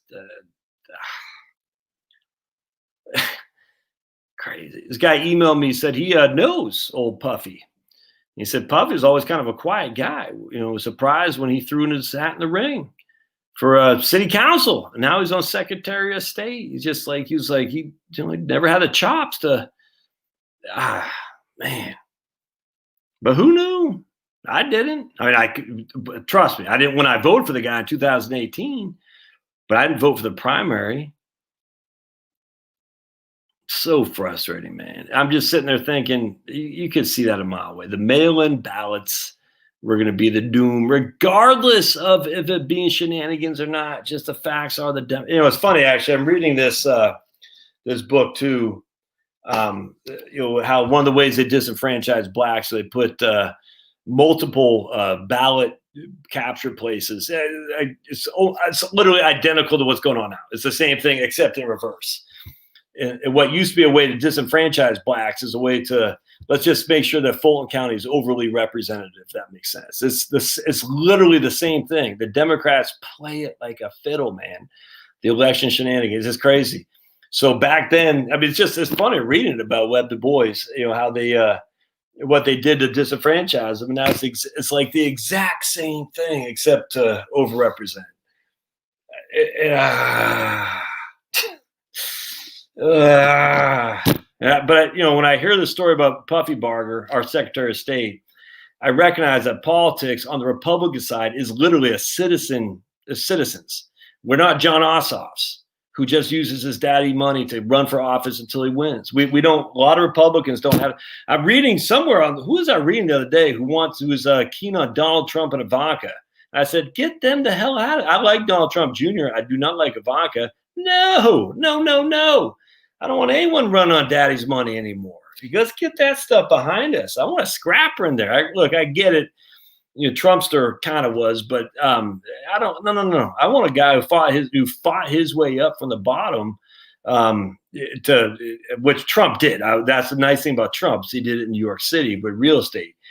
But there's not that many Trumps. But I don't want a guy that's freaking just, resting on his parents' laurels. Hell no. I want a guy or lady who freaking fought from the bottom, man. You know what I'm saying? Be it in politics or not, I don't care. But the drawback about hiring a career politician is, they got a lot of butts to kiss. The negatives about hiring a citizen guy is that he's ignorant. He's going to be played by the career politician activist like Stacey Abrams. And so you don't want to hire a guy who's, engulfed in politics his whole life. But then again, you also want to hire a guy who's not going to be taken advantage of. And yet the Democrats, they don't care. They just want the power. They say, if I got to hire an idiot like Stacey Abrams or John Ossoff, I'm going to do it because that will give us the power. And we want the power to control everybody. I'm telling you, man, inflation and deflation have no impact on. You cannot make a correlation between stocks and inflation or deflation. Everyone says stocks are a hedge against inflation. I just showed you that's not true. I mean, it's not true. It's just there's no. In fact, if anything, you say deflation is beneficial to stocks. If we look back at what happened in the 1800s, or literally the 3 decades from the 1870s until the 1900s, there was huge deflation and stock kicked butt, took names. But then we had deflation in the 1930s and stocks got hammered. I mean, what do you do? And so then we had inflation in the 70s, stocks got hammered. There's just no correlation. There's none whatsoever. And that's the thing is, I don't know. I sit there. The economics that I have in this freaking lump of coal here says there's going to be a slowdown of mass amounts, and a slowdown is inherently deflationary. On top of that, we already have a lack of velocity of money, a la Japan. On top of that, our aging demographics, all that stuff, all deflationary. So you massively make people unemployed by lockdowns, insanity, higher taxes, higher regulations, higher minimum wages. That's deflationary, that without question. On top of that, you massively increase the regulation stuff. That's deflationary. But on top of that, you print like a freaking drunken sailor. You have these two things competing. You have huge printing press coming down the pike, which is inflationary, as long as that money doesn't end up in the bank's coffers, but actually gets into the consumer to spend. But how are they going to, a $2,000 stimulus check. Oh, that's, speaking of stupid Stephanie Kelton, going back to this book about MMT, I was talking to somebody just the other day or today or somebody today. It's one of my clients, I think. We're talking about this idea that, who was it? It wasn't him. I forgot who it was. But anyway, talking to somebody, he's like, dude, the idea that people are just going to go back to work for $15 an hour when they can get essentially the equivalent of 12. My daughter, that's what it was. Maddie, it's talking Maddie. When they can get a cent, and I'm kind of paraphrasing what we talked about, the equivalent of $12 an hour sitting on their butt. When you factor in the time, the energy, the labor, I get $15 an hour going to work with a minimum wage of 15, or I get $12 an hour essentially in UBI. What am I going to do? But the problem with that is work is good for the soul, man. It's good for the soul. That's why we want to encourage work. And if you're going to make a massive minimum wage like that, you must then delete all the government crap that you got. That's why I say, for me, I know it pisses people off. Say, look, if we're going to make it right with Black Americans, Americans, descendants of slavery, get rid of all the other crap and say we're going to give you a freaking reparations, but we're getting rid of everything else. No more affirmative action. No, we're clean here. We're wiping the slate clean. We're just going to go good, fast, non-colored judgment people. Everyone's the same except for what they bring to the table. And we're going to say, here's some reparations, but other than that, but it's never going to happen. It's always going to be one. No one's ever going to say, okay, I won't take that, but I'll take this instead. No, it's always going to be, I'll take that and that. You see what I'm saying? It's the same thing with the minimum wage. If you want to have a $15 minimum wage, get rid of all the other crap to force people to go to work, but they're not going to do that. You know what they're doing in, I think it's like Austria. No, South Korea. They're giving families like $100,000 of whatever the Korean currency is, won. No, that's China. What is Korean currency? Anyway, to have children. If they have 3 children, it's a forgivable debt because they're dying. I mean, literally, again, a demographic nightmare. Same in China, same in Japan, same here, same in Europe. Europe's dead to rights. I mean, Europe's done. 100 years from now, Europe, everyone's like, will be speaking, Arabic. I don't think so. I just think it's dead. Europe is dead. I don't know if it could be Malaysia, Singapore, India, Nigeria. I don't know what's coming up behind, but Europe is dead to rights. Japan, nothing coming there. China, nothing coming there. But China's so big, it'll last for a while. But anyway, the issue is that in South Korea, they're paying families to have children because they're like, the demographic bomb is happening. We don't have enough people. We don't have enough children. We're doomed. And the ethnicity of the Korean race is actually at stake here, essentially. And then in North Korea, slave labor, and then Chinese slave labor. You see what I'm saying? It's like, so the South Koreans like, look, this is it, man. Scary stuff there. That's not inflationary. Minimum wage, not inflationary. I know everyone thinks it is. No, not people don't have a job to get that minimum wage. UBI, not inflationary. I know people say, well, they're going to spend money. Yes, they spend money up to the extent that they have, but that's it. No one's out there creating more wealth. As such, it's not inflationary. It's not. I mean, yes, if you were to say everyone's going to get $5,000 a month for the rest of their life, that inherently would be inflation. I get that. That's no one's arguing. Well, hell, I shouldn't say anything. Someone could easily argue that, but frustrating, man.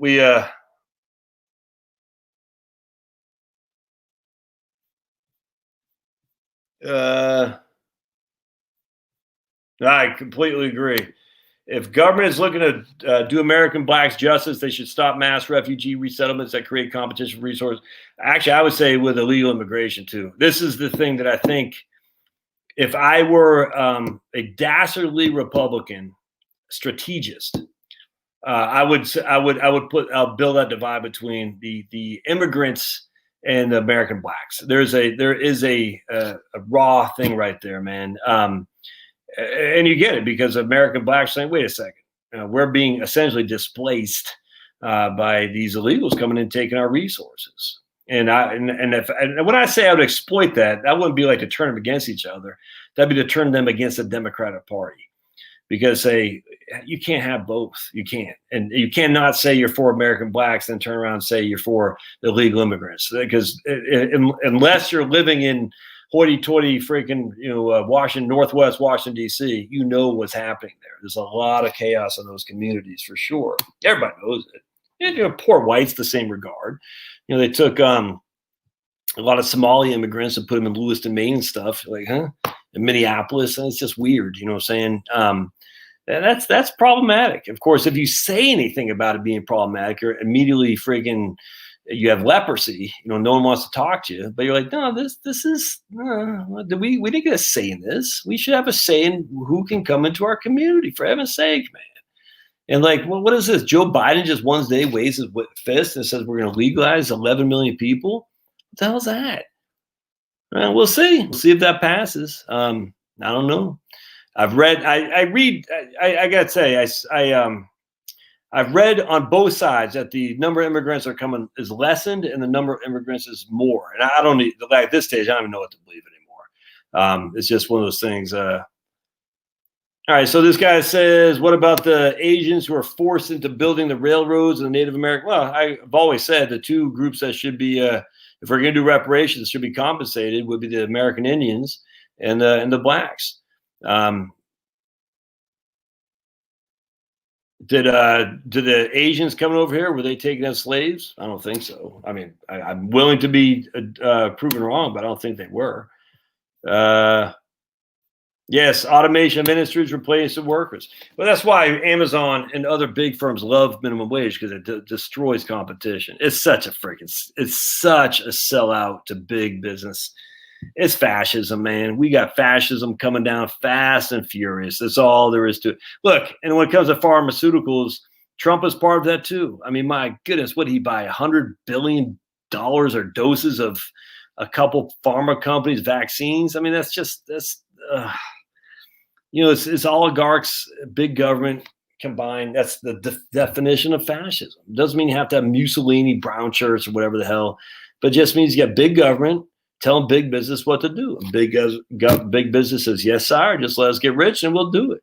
And then the guy leaves big government, goes to big business. The guy from big business goes to big government. You got that revolving door. Irish don't get the same. Nope. Irish do not get the same claim as American blacks. I'm sorry. Nope. Oh, speaking of which, maybe I'll save this for tomorrow. That is a pet peeve of mine when the Irish people say, or Americans of Irish descent, Ninas, no Irish need apply. Like, yes, that's not slaves. It's not slavery. I'm sorry, man. Inflation is in assets. Yep, exactly. So one thing I don't feel like reading tonight, but I'm just going to share with you. Are medical errors really the third most common cause of death in the U.S.? I agree with this, my man James here. Are medical errors really the third most common cause of death in the U.S.? I am going to read it. There is a myth promulgated by both quacks and academics who should know better that medical errors are the leading cause of death in the U.S. You'll see figures of 250,000 or even 400,000 each year due to medical errors, which would indeed be the third leading cause of death after heart disease and cancer. But when I last discussed this issue 3 years ago, specifically a rather poor study out of Johns Hopkins that estimated that 250 to 400,000 deaths per year are due to medical errors, I pointed out how these figures are vastly inflated and don't even make sense on the surface. For one thing, there are only 2.7 million total deaths per year in the U.S., which would mean that these estimates, if accurate, would translate to 9 to 15% of all deaths being due solely to medical errors. Those numbers just don't make sense. But it's even worse than that. This particular study looked at hospital-based deaths, which are only 715,000 per year, which would imply that if these estimates are accurate, between 35 and 56% of all in-hospital deaths are because of medical errors, which are highly implausible. Unfortunately, the 3 years since this publication, the study from Johns Hopkins has taken a life of its own. It's basically become commonly accepted knowledge that medical errors are the third leading cause of death, even though this estimate is based on highly flawed studies, and these numbers are 5 to 10-fold greater than the number of people who die in auto collisions each year. I see this number popping up everywhere in the most unexpected, mentioned matter-of-factly, as though everyone knows it to be true. And this, my man David Gorski, who's an MD and a PhD, says medical errors are not the third leading cause of death in the U.S. For that to be true, 1/3 to 1/2 of all hospital deaths would have to be because of medical errors. Damn, that lie just won't die. And even good reporters fall for it. Well, there's no such thing really as a good reporter, other than my man over at Veritas, James O'Keefe and the boys. This attempt to quantify how many deaths are attributable to medical error began in earnest in 2000 when the Institute of Medicine, which they've since changed their name, it used to be IOM, I don't know what it is now, to errors to human, which estimated that the death rate due to medical errors was 44 to 96,000. Roughly 1 to 2 times the death rate from automobiles. At the time, in response to the study, the quality improvement revolution began. Every hospital began implementing QI, quality improvement initiatives. Indeed, I was co-director of a statewide QI effort for breast cancer patients for 3 years. Yet, The estimates for death by medicine keep increasing. They went from 100 to 200, now as high as 400. On quack websites, the number is even higher. Death by medicine, a team of somebody says deaths nearly 800,000 each year in the U.S. Here's the history. The third cause canard comes from a major frame shift on measuring error and a questionable algorithmic measurement of error that does not actually detect mistakes, but ripples in the EMR that are proxies for error. ICU admissions, major order changes, etc. All right, so the estimates between 200,000 and 400,000 way too high. What is the real number of deaths that can be attributed to medical error? How would we go about estimate? The first thing you should know is that the study doesn't just look at medical errors, but rather all adverse events and their association with patient mortality. That basically means any adverse event, whether it's due to medical error or not. Where is this? Where are they going? Basically any adverse event, whether it's due to medical error or not. It's like something, you die and you jumped out of an airplane without a parachute, and it turns out they found out you had some kind of sneaky disease or virus, and they say cause of death virus. Anyway, I'm not going to read anymore. It's just it's pretty interesting. One other thing he says right here, the AEMT, adverse effects of medical treatment, AEMT, were classified in 6 categories, blah, blah, blah. And let's look at the primary studies. First, they found that 123,000 deaths was determined to be the underlying cause, 123,000. I must admit that when I first read that, for some reason I had a brain fart, which I thought the author was saying they had found 123,000 deaths per year due to adverse event medical treatment. But actually, that was a total number for the entire period. 123,000 deaths at AEMT over 36 years. So anyway, you can't trust nobody. You got to do your own research, man. No, I agree with that. Rosemary, hospitals are dangerous places because a lot of sick people are there. 100% right. 100% right. The best healthcare is not to need healthcare, if that makes sense. I mean, literally just to keep in good shape. Yeah, that's right. Exactly. Not only Q says, I thought we had the worst COVID rates in the world. Why are the migrants coming here? And also, we're so racist. Why would people of color want to come to this racist country? You don't want to come here. It's racist. Run by Klansmen and Nazis and QAnon or whatever the hell it is. Don't come here. Weird, man. Exactly. If we're so, exactly what I always thought, man. So they're like, we're so racist. We're bigots, homophobes, all that stuff. And yet, come? Jeez, man. Didn't have to be an error. Correctly prescribed, correctly administered pharmaceutical drugs. Well, yes, but I don't think that's what this is referring to. They're saying hospital deaths. I completely look, man. I don't disagree, Rosemary, in the least about what you're saying there. I'm just saying at the end of the day, what they're saying is the deaths because of medical error, i.e., they put a freaking a bolt in your lung or something like that, and they forgot to take it out. The funny thing is if you say anything about vaccines causing deaths, you're an anti-vaxxer, Jenny McCarthy. You can't have that, but we can say there are 250,000 or 400,000 medical deaths each year because of error. But don't say anything about vaccines. It's like nuts. How dare you say vaccines cause allergies or vaccine? Look, how dare you say anything negative? The vaccine is going to rescue us. It's going to rescue us all. Don't say the vaccines have killed 52 people in the UK so far or something like that. No, don't say that. It's crazy. Do your own. What I would suggest that people do is CDC estimated roughly 1.7 million hospital-associated infections from all types of bacteria combined cause 99,000 deaths each year. Yeah, I can see that. What I would say, do your own research on your own, see how they're fair to the hands of the medical industry. I would actually say also do your own research on everything, literally anything. I'm just telling you, there's always two sides of the story. When I was reading right now, Pasteur versus Bechamp, is that his name? Let's see. See if I still got that up there. A Finger on the Magic of Life. Antoine Béchamp versus Pasteur. Just there's always a second side of everything. And you don't have to be a certain contrarian skeptic like me, but I don't trust any of these people as far as I can kick them, because there's big money in academia. There's big money in medicine. There's certainly big money in pharmaceuticals. As such, people fall where the big money is. Big money in financial planning. Well, not financial planning, investment management, which is why we got so many people that should not be in the business. That makes sense.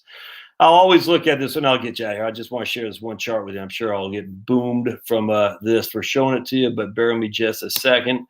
I'm going to share with it anyway, and then you all can unsubscribe because you'll say, yeah, that guy's a crazy man. Let's see, right here. All right, so we're going to share this with you. This might be one of my favorite charts of all time, right here. All right, so let's go back. And I don't have the answers. I don't know. I just find when people scream bloody murder because you're questioning, you say, why are you? Why would you scream bloody murder? If you had all the answers, you would seem to me be welcome the debate. Like, I don't scream bloody murder when people question my financial planning because I know I'm right. I don't know what the future's goal, but I know my financial planning is solid. So if I was, why would I scream bloody murder if I was confident in my argument? So anyway, let's just go to this right here. Measles, United States, look at that. So we had all this vaccine, look at that. So here's the measles in the United States, cases of measles, hundreds of thousands. Oh my goodness. Cases of measles, hundreds of thousands, and it dropped off like that when the vaccine was licensed. Measles. Remind your readers that correlation is not causation. Unless you want to show them this graph and tell them it proves that vaccine saves lives. Look, cases. So because all these cases went down, that must mean vaccine saves lives, right? Whatever you do, make sure you don't actually show them this graph. U.S. measles mortality rate.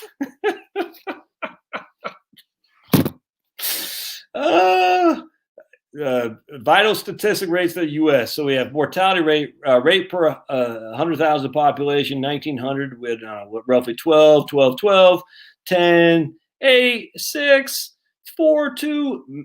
Vaccine introduced in 1963.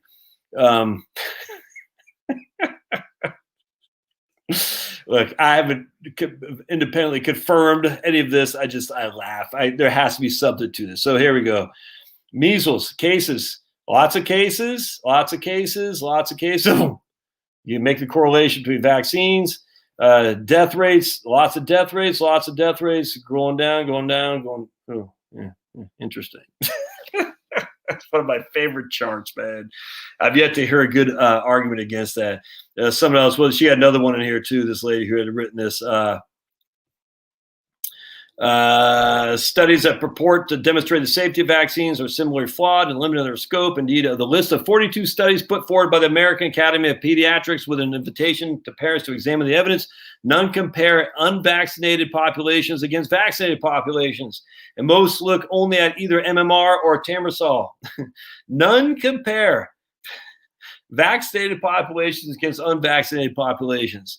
Meanwhile, because of a law that removes any liability from the makers of vaccines for any harm caused by the products, the Vaccine Injury Compensation Program paid out is now $4 billion in damages. The families of those they claim to have been injured by vaccines since its inception since 1988. It's actually even worse than that because a lot of people don't know that vaccines cause their kid to have issues. And as such, they don't even know that right here, vaccine adverse events reporting system, I don't even know about it. And the doctor will always say, oh, it wasn't the vaccine, it was something else. It's crazy. There's another chart in here, if my memory serves, I want to show you guys. All right, when in doubt, pepper your stories with some of the following affirmations. Remember, the more you say them, the truer they become. Vaccine saves lives. Parents who don't vaccinate are selfish, ignorant, anti-science, hippies. And above all, the science is settled. Don't even address vaccines directly. Simply include some mention of vaccine skepticism as an example of the kind of irrational thinking some people, especially strangely well-educated ones, still engage in despite everyone knowing how foolish it is. If the icky topic of conflict of interest or corruption of the research by vested interest comes up, just laugh it off. Remember, Writing in a derisive tone about other people's claims or concerns is exactly the same as refuting them. I thought she had another chart here that was fantastic. I guess I won't find it here. Maybe not. I'm not going to find it. Hold on a second. It might be up here. Always equate the views of the CDC, medical journals, and pharmaceutical company spokesmen with science. Some people try to tell you that science is a method, not a conclusion. That scientific truths cannot be determined by consensus or appeal to authority, but you can just ignore them. Make it clear that parents who choose not, this is my favorite, make it clear that parents who choose not to vaccinate their children are only getting their information from Jenny McCarthy and other celebrities with absolutely no scientific credentials. Remind your readers that, however heart-wrenching or tragic, anecdotal accounts are just that, heart-wrenching, tragic, but anecdotal. They're not scientific. They don't say anything about relative risk, and they should play no role in influencing your opinion about vaccines. Oh, man. Unless, of course, you can use your own, let's see, I think she says it right here. You can use your own anecdotal evidence. Whenever possible, present the debate as if there are no legitimate reasons to choose not to vaccinate. Only personal beliefs and rational fears. Lastly, no, stop. I love it, man. I love anyone who challenges the orthodox. I love it. I do. If you must acknowledge, right here, right, Wakefield, that quack, he's been discredited.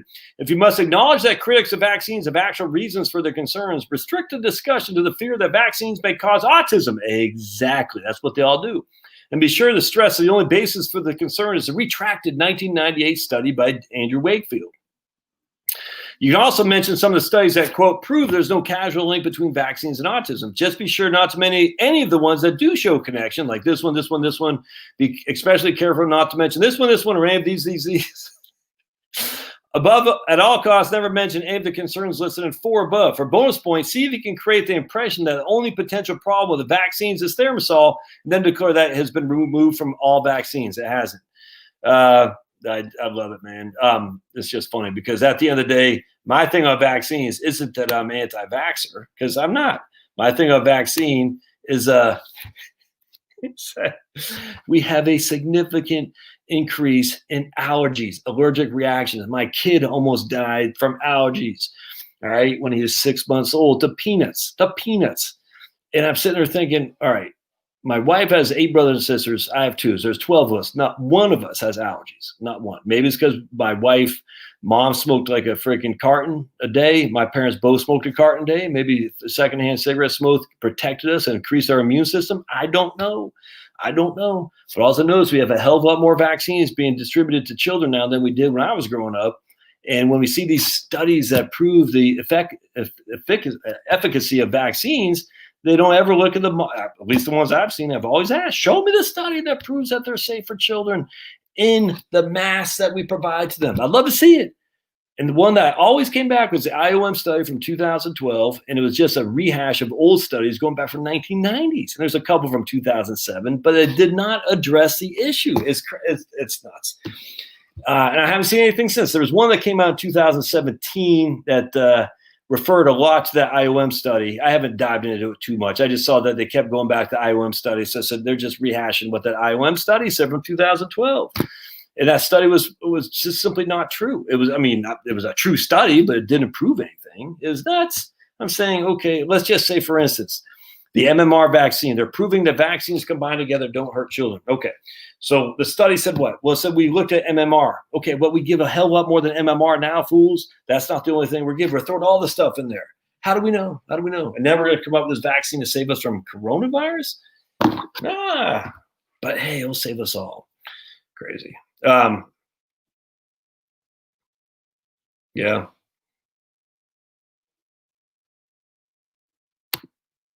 Remember when Obama said we could keep our doctor and our own private plan too? Yep. Hey, man, people want to get vaccines. I don't care. But the whole point of the vaccine was all about the herd immunity. And now they're saying the pro-vaxxers, herd immunity. Now they don't want to talk herd immunity. I can't keep up. I'm like, wait a second, herd immunity. Whatever happened to that? I can't get the new comments, man. That's weird. Oh. Whoa. They smoke 10 packs. Josh, both my parents smoked 10 packs a day. No, not 10. I was being facetious. But they both smoked like chimneys, easily a pack a day each.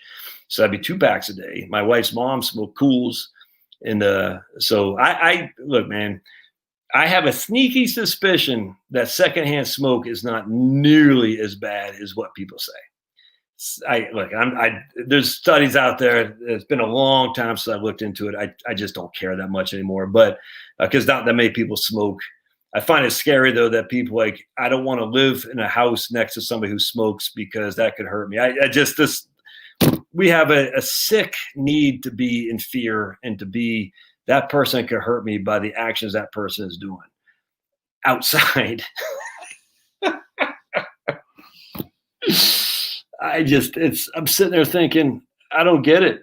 Why do well, I know what it is. People have this need to be a victim. It's just sad. I'm sitting there thinking, why would you want to be a victim, man? I don't get it. Why would you want to be scared of some guy walking near you who's smoking a cigarette? It's literally not going to jump down your lungs and kill you. It's not going to happen. I guarantee if it happens, I guarantee it won't happen. You're not going to die from secondhand smoke by some guy sitting in his car next to you. It's not going to happen. It's the weirdest thing. I don't understand. And the funny thing is, well, I don't know it's funny. There are people who have significant I was working with a lady in my last job with significant allergies to people's perfume and cologne, like real bad. You know what I'm saying? And I mean, there are reasons that we need to be conscious of other people's surroundings. I get that. I get that. I'm actually very sympathetic to that. But we're conflating, I'm scared of someone smoking a cigarette next to me with something that can really hurt me and do me damage. You see what I'm saying? It's sad, man. Douglas, I can't believe you're still alive.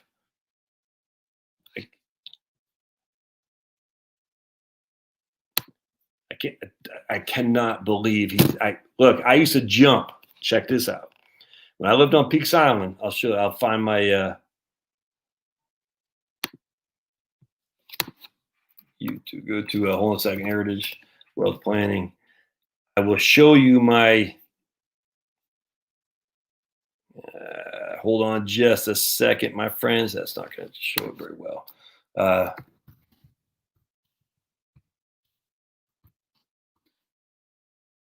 can't find it. Yeah, right there. All right, so I'm going to show you guys something what I used to do as a kid. Oops. And how we're still alive.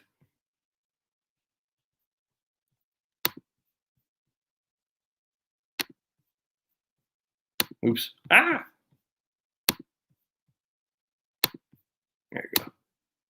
All right. We used to jump off this right here. So this is the car ferry, and the car ferry would pull up there and go backwards, and we'd jump off up here into what's called the swells right here. And I'm sure this is the car ferry pulling back from where this picture's taken. And, is the swirling, kicking in. And the closer you got to the car ferry, the more the swells would kick you around underneath. It'd be fun, man. It'd be like in a washing machine. Pretty dangerous. And yet here we are. I'm sure some kids died. You know what I'm saying? It sucks. I'm sure they did. But we all had stuff like that, man. Isn't that crazy? Oh boy. So I'll probably delete this when we're done here. So why? Because I dare challenge vaccines. You can't even.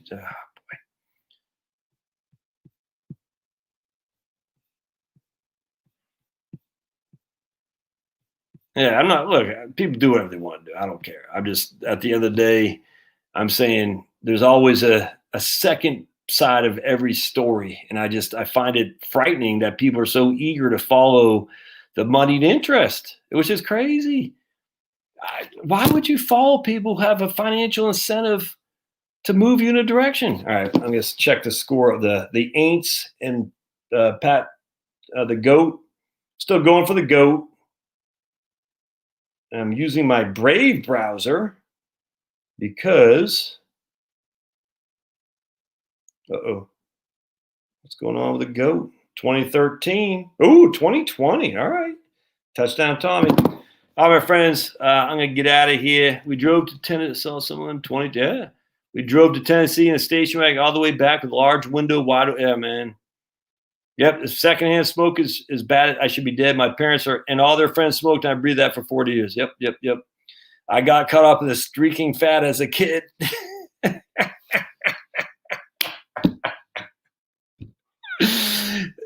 you're still doing it to this day, man. Oh, jeez. I know. I feel bad for the kids growing up in this day and age. I really do. All right. I think I am going to delete this episode just because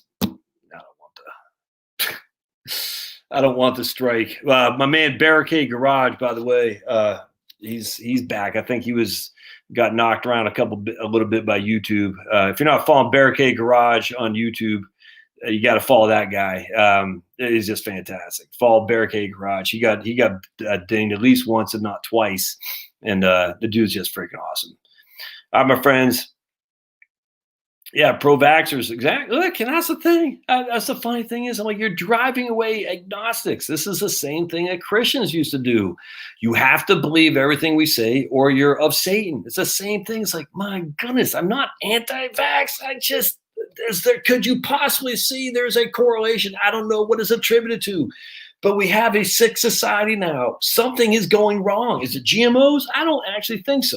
Is it freaking Monsanto? I don't actually think so. Is it freaking vaccines? Maybe. I don't know. Is it food? Freaking processed food? Probably. But there's something happening here, man. God almighty. And no one cares. No one cares. It's just a streak on, dude. Tell them oh, man, right on. And I'm just sitting there thinking, why wouldn't you be interested in the health of humanity, man? And then to say anything makes you, it's crazy. What the rebels used to be the one to question authority. Now, if you question authority, you're like a Nazi. Wait, I'm a Nazi because I'm questioning authority? Vice Grip Garage. Ooh, I have to watch that. The Barricade Garage, though. Watch that too. All right, we'll see you guys. Thanks for being here. Mucho gracias.